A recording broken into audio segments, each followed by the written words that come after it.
Welcome to the Six Figure Business Mastery Podcast, where every week Kirsten and Jeannie dive into the essential topics to fuel your business growth. From copywriting to course creation, mindset to video marketing, they've got you covered. Tune in for expert guest interviews on all things marketing and business, and learn how to work on your business, not just in it. So, get ready to unlock your business potential and take it to the next level. Everyone is a public speaker and everything is public speaking.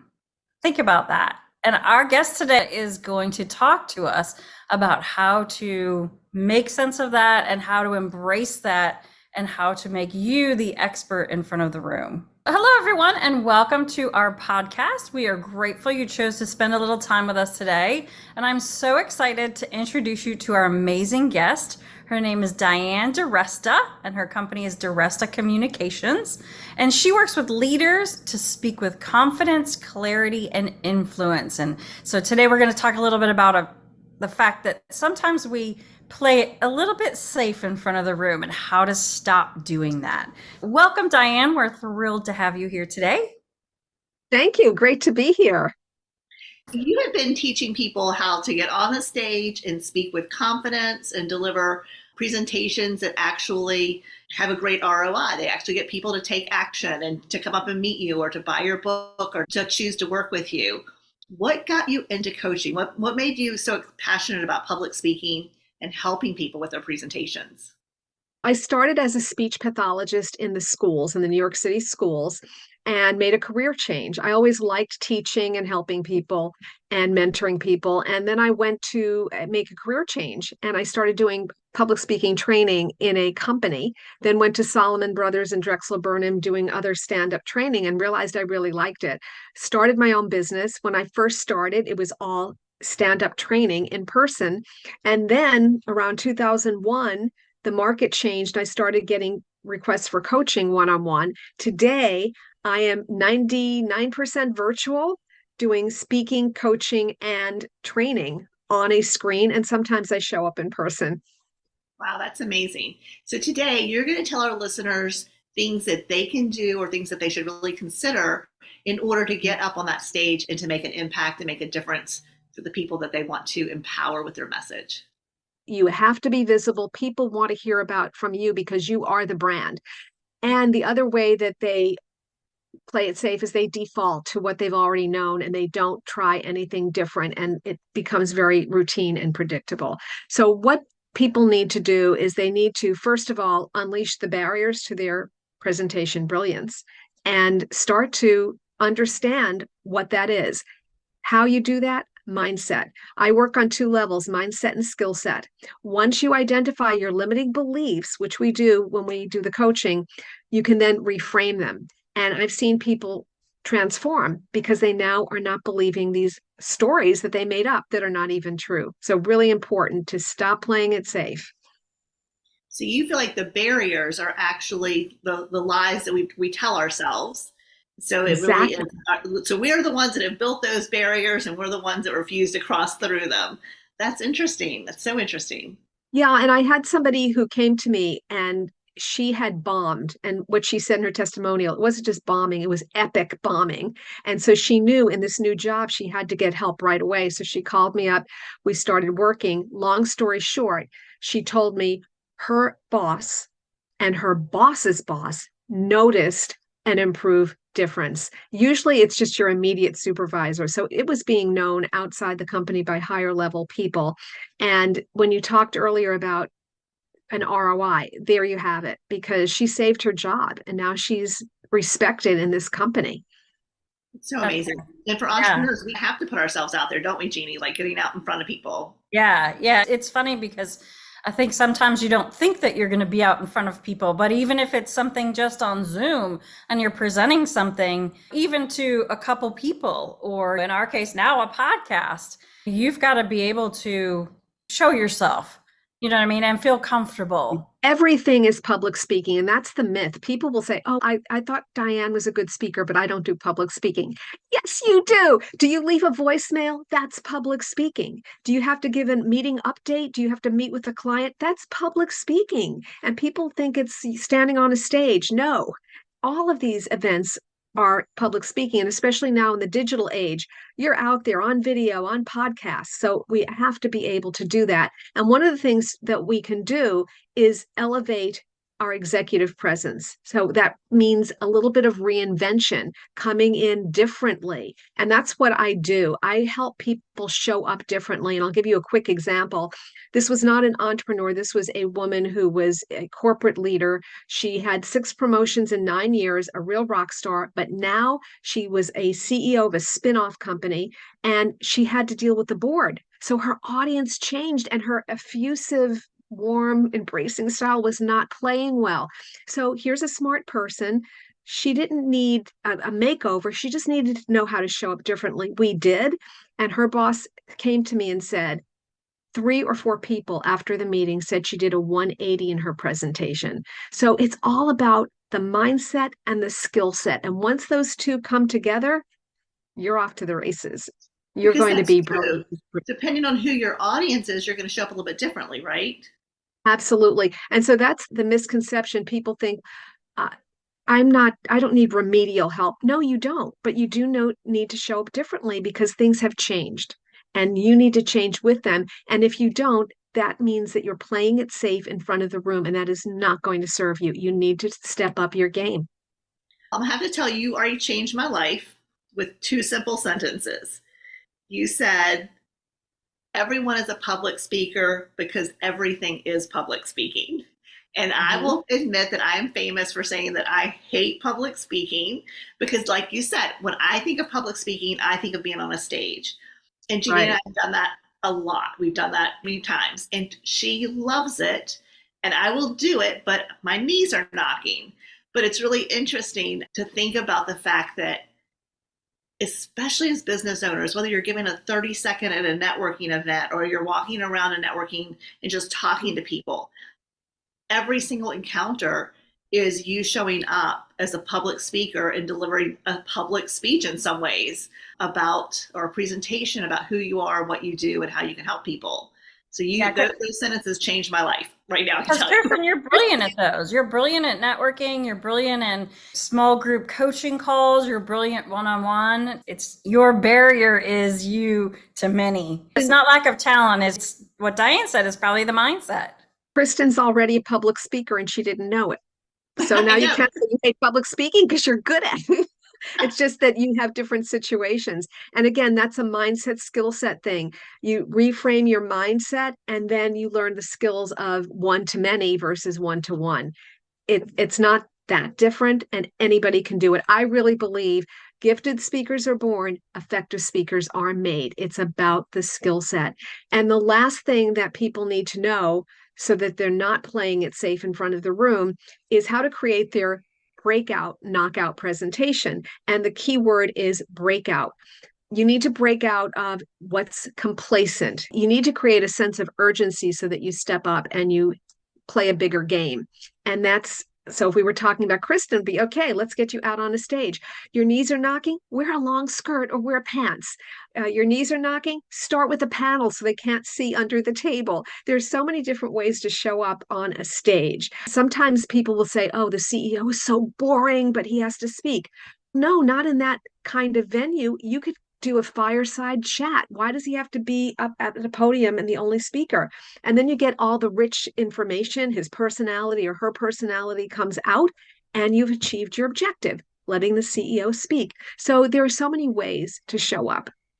I help people show up differently so they can have their brilliance. Do most of your clients end up with like 2 or 3 different presentations that they do? Or, for example, if you have a book coming out or if you're a coach or a consultant, what are those clients usually looking for from you as far as obviously the mindset, but when it comes to the skill set, are you really helping them write presentations? Yeah, so here's the deal. The number 1 reason people contact me is for confidence. The number 2 reason is clarity. And so regardless of the venue or situation, I'm helping them with that. And again, it's mindset and skill set coming together. But if someone has a book launch and they're going to be talking, I can work with that. They're doing an elevator pitch. That's a big one. I have some partners in law firms that are having coaching sessions with me and we're working on their elevator pitch. If you're an entrepreneur, that's essential. How many times have you been at a networking meeting and either the pitches are boring or you say to yourself, what do they do? They're just not clear. You laugh, it's true. So that whether someone is attracted to come up and ask more questions depends on how you present yourself, your message, and your value. And that's what I do. I love that. I feel like it's the same with video marketing because we're helping our clients show up through video, and people are so afraid of video, just being on camera. And for me, like I was thinking in my mind earlier with this conversation, in front of a camera, it can be edited. When you're on stage, if you pass out, they know it. But you know what? The editing, you know what the editing is on stage? It's your recovery strategies. And so I teach people that. Let's imagine your worst nightmare and then let's go for it. So one woman said, what if I trip when I go up on stage? And I said, what if you did? What could you say or do? I don't know. So I said, how about if you said, I want you to know I've been practicing that entrance for weeks. Or never let it be said, I don't know how to make an entrance. People will laugh because you're breaking the tension and you're showing up powerfully. Okay, I goofed. This even happened to Oprah. She was walking across the stage, she had very high heels, and she fell and she landed on her butt. And what she said was, wrong shoes. People laugh. These things happen. We can't stop playing it safe. And we have to stop playing it safe in front of the room. Otherwise, we don't have these opportunities. Yeah, and I think what you say is so appropriate because people want to laugh. Like you said, they're anxious to see you speak and you're nervous. So by doing something unexpectedly and just turning it into something everyone can laugh at, it just changes the atmosphere, doesn't it? It just calms everybody down a little bit. Absolutely. And when you're speaking, you're in a leadership role. And so if you don't get upset, they don't get upset. That's what I call poise under pressure. And we can all have that. It's just learning the skills. And not beating yourself up. That's the mindset. Try it again next time. What did you learn? What did you do well this time? That's where your focus needs to be. And then each time you get better and better because it's like anything. It's a skill and it takes practice. Yeah, I don't mind being up in front of people as long as I've got a PowerPoint to help me not forget what I want to say. And I love it when Kirsten is with me because she fills in the interesting stories and brings it round better. When we present together, it makes me feel 1,000 times better. And that's so important, the ability to tell stories. People love stories. And I can tell you that these skills really work. And you can see the results. There's one man who I worked with. He was an entrepreneur. This was earlier in my career, and he had a transformation in 2 hours. He said that his partner didn't want him speaking anymore because he did a lousy job of it. And I said, no, you're a partner. You need to be out there. So he worked with me, went off, did his presentation. Then all of a sudden I got this fax at the time. He was really excited. And he said, I did really well. And they gave me the first eval. They had been withholding the evaluation because it wasn't good. So on a scale of 1 to 5, 5 being the highest, the first time he was a 2.0 with comments like poor speaker, confusing, not clear. The second time after the coaching, 4.0 out of 5. Interesting, entertainment, good information. So it can be done. You don't have to be born with a speaking gene. So I encourage everyone, just do it. Do something. Take one small step and stop playing it safe in front of the room.